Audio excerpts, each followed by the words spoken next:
ഞാൻ വിചാരിക്കുന്നത് ഈ തർക്കിക്കാനും ജയിക്കാനും വേണ്ടിയല്ലാതെ അറിയാനും അറിയിക്കാനും വേണ്ടി ചിലർ നമുക്കിടയിൽ ഉണ്ടാകേണ്ടത് അത്യാവശ്യമാണ്.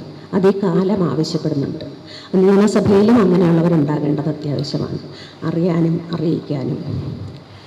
അപ്പോൾ ആ ഒരു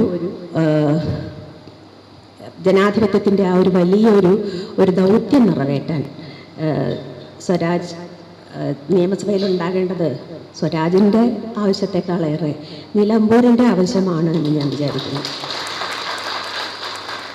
ഞാനത് പറഞ്ഞല്ലോ, എൻ്റെ വോട്ട് ഇവിടെ ആയിരുന്നെങ്കിൽ ഞാൻ ഉറപ്പായിട്ടും സ്വരാജിനായിരുന്നു ചെയ്യുമായിരുന്നു. അത് പറയാൻ എനിക്കൊരു വിഷമവുമില്ല. കാരണം ആ ഒരു പ്രതീക്ഷ, പിന്നെ നാളെ അയ്യോ ഞാൻ പറഞ്ഞു പോയല്ലോ എന്ന് പശ്ചാത്തലത്തിൻ്റെ അവസരം സ്വരാജ് ഉണ്ടാക്കുകയില്ല എന്നൊരു ഉറപ്പ് എനിക്കുണ്ട്. അതുകൊണ്ട് ഇത് വളരെ പ്രധാനപ്പെട്ടൊരു കാര്യമാണ്.